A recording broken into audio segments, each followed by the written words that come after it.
स्वर्गीय चौधरी देवीलाल ने सम्मान स्वरूप हरियाणा प्रदेश के हर 65 साल के बुजुर्ग की उस वक्त में पेंशन करने का काम किया था और वो निरंतर चलती आ रही है।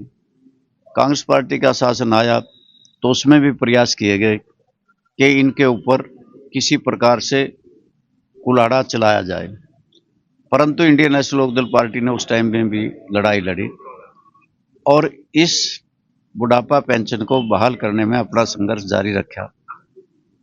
अब भारतीय जनता पार्टी ने भी इसी प्रकार से तरह तरह की शर्तें लगा करके बुढ़ापा पेंशन लाखों में काटने का काम किया। अगर फैमिली आईडी के साथ, परिवार पहचान पत्र के साथ इसको जोड़ने का प्रयास किया जा रहा है, जिसमें 3 लाख की कोई भी लेन देन हो गई हो उसको काटा जा रहा है। 24,000 रुपये का बिजली का बिल अदा हो गया हो उसको काटा जा रहा है। अगर किसी का बेटे की आमदनी और किसी तरह से बाप के नाम लगाई जा रही है और किसी का प्लाट 200 गज का है, 400 गज का गांव में है, शहर में 200 गज का, उसकी काटी जा रही है। यानी कि घर में अगर 4 पहिया व्हीकल है उसकी काटी जा रही है और फर्जी तरीके से लोगों के नाम व्हीकल किए जा रहे हैं। जिसके साइकिल नहीं उसके नाम बड़ी बड़ी गाड़ियां कर दी। यानी कि लगातार सरकार की ये चेष्टा है कि इन बुजुर्गों की पेंशन काट दी जाए।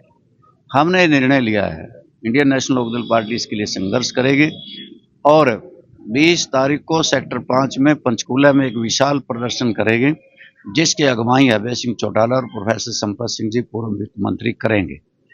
और वहाँ पे हमने ये फैसला लिया है कि जब तक बुजुर्गों की पेंशन बहाल नहीं होगी हम ये संघर्ष जारी रखेंगे, लड़ाई जारी रखेंगे, ये आंदोलन जारी रखेंगे। नहीं, कांग्रेस पार्टी कोई लड़ाई लड़ नहीं रही।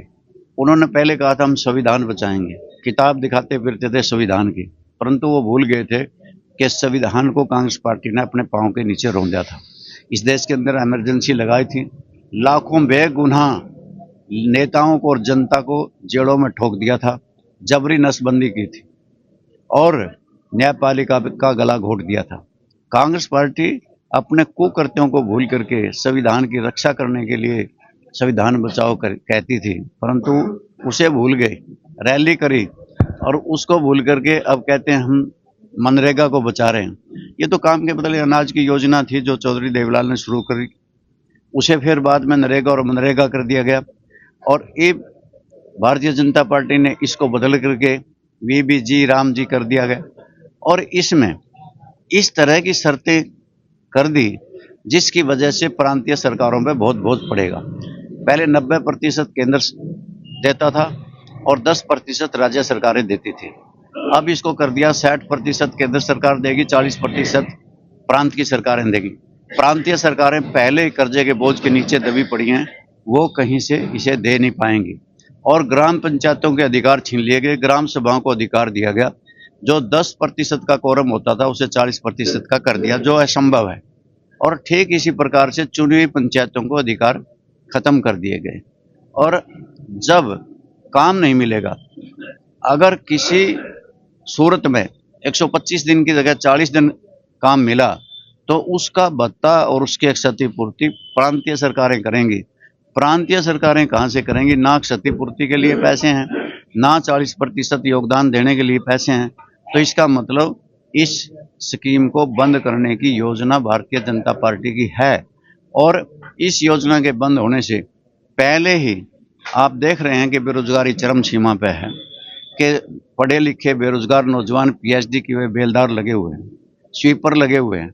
और इतना ही नहीं, अभी रिजल्ट आया है, 1711 पोस्टें कंप्यूटर साइंस के पीजीटी की थी, जिसके बदले में रिजल्ट में किस प्रकार से निकाला गया, केवल 39 अभ्यर्थी पास हुए और 99% तो उसमें 35% अंक भी नहीं ले सके। यानी कि हरियाणा प्रदेश में एचपीएससी का चेयरमैन बाहर का लगाया हुआ है, हमारे बच्चों के साथ इस प्रकार का दोगला व्यवहार किया जा रहा है। और जो जी राम जी है योजना, नरेगा है, अगर ये बंद हो जाती है बेरोजगारी और बढ़ेगी और हमारे बेरोजगार नौजवान पेड़ पाड़ने के लिए दूसरे देशों में, इंग्लैंड में, कनाडा में, ऑस्ट्रेलिया में, अमेरिका में जाते हैं आज आप देख पा रहे होंगे कि दूसरे देशों से उनकी किस प्रकार से डिपोर्ट होके हाथों में हथकड़ियां पाँव में बेड़ियां पहन करके हवाई अड्डों पर छोड़ा जा रहा है। पशुओं जैसा व्यवहार उनके साथ किया जा रहा है और सरकार की आंखें खुल नहीं रही।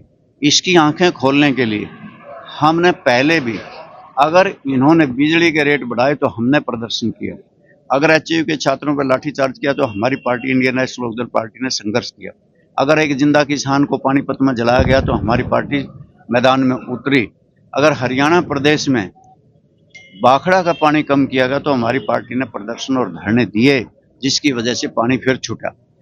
अब हम इन बुजुर्गों का सम्मान बहाल कराने के लिए पंचकूला में एक विशाल प्रदर्शन करेंगे और जब तक संघर्ष जारी रहेगा, जब तक ये बुढ़ापा पेंशन बहाल नहीं करेंगे। आज तो लगता है कि तेल कहाँ से खरीदा जाएगा ये ट्रम्प बताएगा, खाना कौन सा खाना है ये ट्रम्प बताएगा, पहनना कौन सा कपड़ा है ये ट्रम्प बताएगा। हमारे इस जो इनका ट्रेड आपस में डील हुई है, इससे लगता है कि हमारे अधिकारों का हनन हो रहा है। किसानों को दिक्कतें आने वाली हैं, अभी किसान उसको पूरी तरह से समझ नहीं पाए।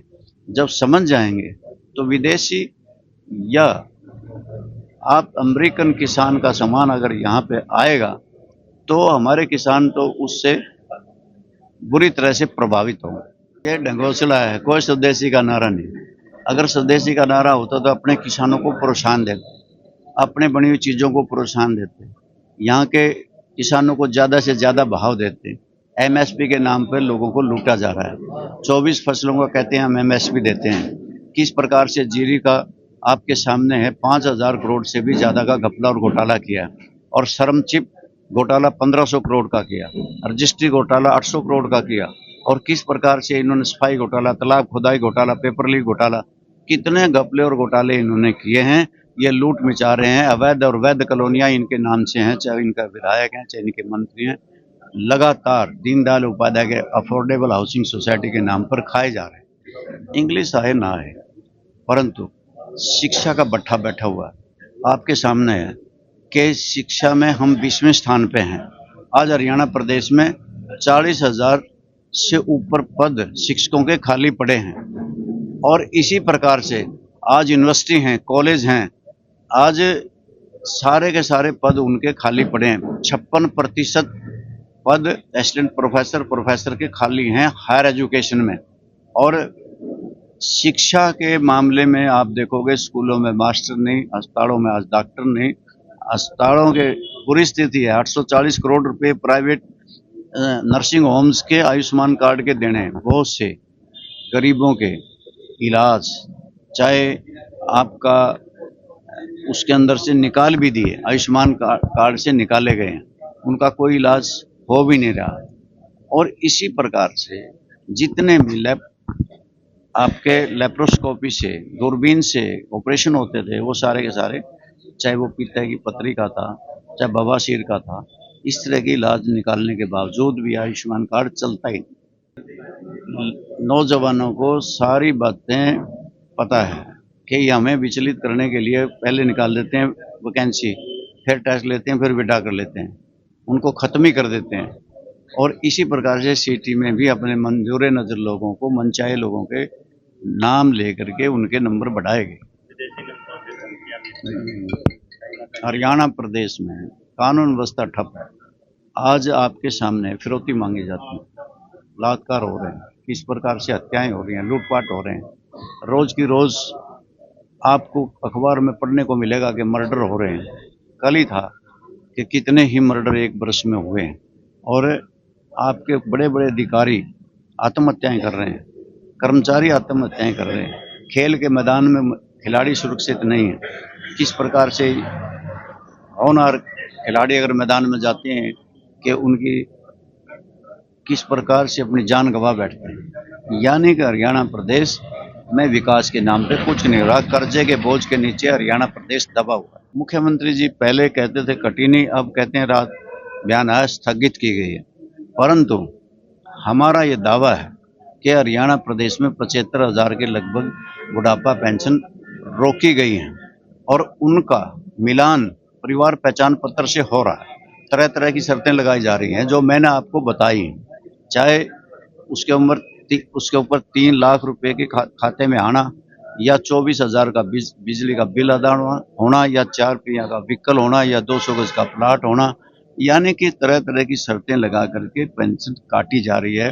परिवार पहचान, परिवार की आमदनी उस बुजुर्ग के साथ जोड़ी जा रही है। देखिए पत्रकार महोदय, आपने सुना ही है, देखा भी है कि हरियाणा में 70,000 के करीब पेंशन रोकी हुई है, काटी हुई है। जिसको ये कह रहे रोकी हुई है तो इनकी मनसा खराब है।